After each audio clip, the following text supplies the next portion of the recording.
A very warm welcome to all. Today, I, Ria Khanna, a legal intern at Lexis and Company, am here to express my views on can the Constitution of India be amended or not. This is the part 2 of the previous video. Let me revise what we understood in the previous video. In the previous video, I explained the meaning of amendment of the Indian Constitution. Further, I explained what Pandit Jawaharlal Nehru said, the reason behind making the constitution rigid and flexible. Further, I explained the meaning and the nature of Article 368 of the Constitution of India. Then we moved on to the debate, the most important debate of Supreme Court on Article 368 of the Constitution of India throughout the years. The very first case on this issue was of Shankari Prasad versus Union of India, All India Record 1951. The second case we understood was Sajjan Singh versus State of Rajasthan, All India Record 1965. And now we are on the third case, that is ICE Golaknath versus State of Punjab, All India Record 1971. In this case, the validity of the 17th Amendment Act was again challenged.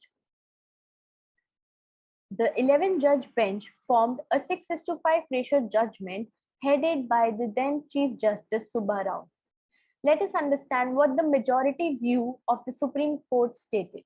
The majority view was headed by Chief Justice Subba Rao, who overruled the above two cases of Shankari Prasad versus Union of India and Sajjan Singh versus State of Rajasthan. The majority view held that the Parliament has absolutely no powers to amend the Part 3 of the Constitution and to take or abridge the fundamental rights. The following reasons were given for this particular contention. They rejected the argument that the power to amend the Constitution is a sovereign power. This power is supreme to the legislative power, and thus there are absolutely no limitations.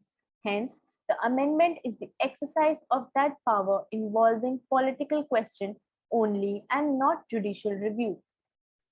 The second point the second reason they gave was that the power to amend the Constitution is bestowed upon the Parliament through the Article 245 and Entry 97 of List 1 and not Article 368 of the Constitution of India.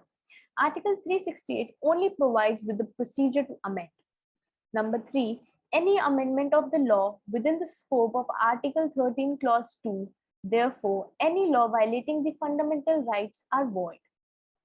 The Chief Justice Subba Rao further stated, I quote, the fundamental rights hold an exceptional place in the Constitution of India. They are kept beyond the approach of the Parliament. The doctrine of prospective overruling was applied for the first time, and the First, Fourth, and the 17th Amendment Acts were held valid, and the cases of Shankari Prasad versus Union of India and Sajjan Singh versus State of Rajasthan were also held valid. In the minority view, it stated that the law word means ordinary law and not a constitutional amendment. Therefore, the cases of Shankari Prasad versus Union of India and Sajjan Singh versus State of Rajasthan were rightly decided. According to them, Article 368 is not only the procedure, but also the power to amend the Constitution. After the ICE Golaknath judgment, the Parliament introduced the 24th Amendment Act, which inserted Article 13 Clause 4 that stated, nothing in this article shall apply to any amendment of the Constitution made to Article 368. Second, change the heading of Article 368 from procedure for amending the Constitution to power of Parliament to amend the Constitution and the procedure thereof. Therefore, 24th Amendment Act not only restored the amending power, but also extended its scope. The last case that we will understand is the Keshav Nanda Bharati versus State of Kerala, All India Record 1973. In this case, the petitioner challenged the 24th Amendment Act through the Kerala Land Reforms Act. Due to the pendency of petition, the act was transferred from 24th Amendment Act to the 29th Amendment Act. Thus, those, through special permission, the petitioner challenged the 24th, 25th, and the 29th Amendment Act. The petitioner contended three things. Number one, what is the extent of the amending power under Article 368 of the Constitution? Number two, the amending power is wide but not unlimited. Number three, the Parliament cannot destroy the basic structure of the Constitution. On behalf of the Union of India, it was contended that the amending power of the Constitution of India is unlimited and any change can be made to the Constitution. A special bench comprising of 13 judges was formed and a majority view of 7:6 ratio was passed. The majority view was headed by the then Chief Justice Sikri, who held that number one, Article 268 contains the powers and procedures of amendment even before the introduction of the 24th Amendment Act. The 24th Amendment Act only explicitly mentions what was implicitly mentioned in Article 368. Thus, the 24th Amendment Act does not abridge the Parliament's amending power.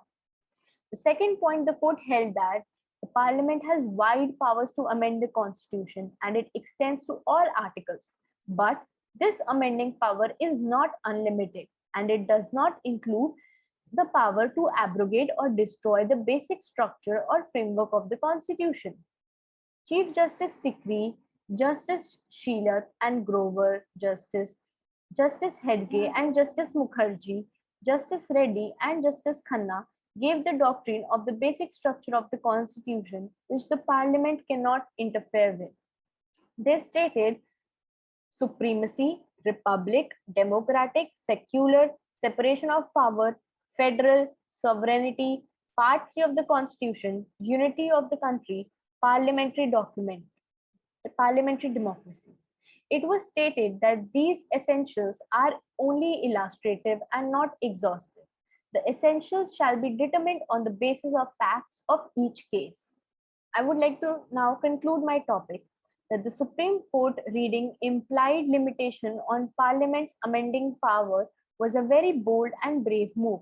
The Constitution of India derives strength from national consensus and enacted in the name of people of India cannot be amended by a mere two-third majority, when in reality, the two-third majority does not represent the entire populace of nation.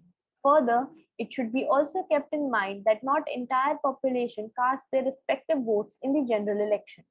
The procedure of amendment requires the bill to pass from both the houses and Rajya Sabha does not represent the people of India. That is, it is not a popular house, therefore, it is not entirely correct to say that an amendment passed by the houses actually represent the people of India. India, after over 150 years of struggle, got independence from colonial rule of Great Britain. The most important product of this independence was democracy, which gave common people power and rights. If the bench in Keshav Nanda Bharati was the state of Kerala had ruled otherwise, these rights and power for which our respected freedom fighters fought so hard would have withered away. Therefore, this precious judgment restored the faith of common people in the judiciary as well as the democracy. Thank you so much.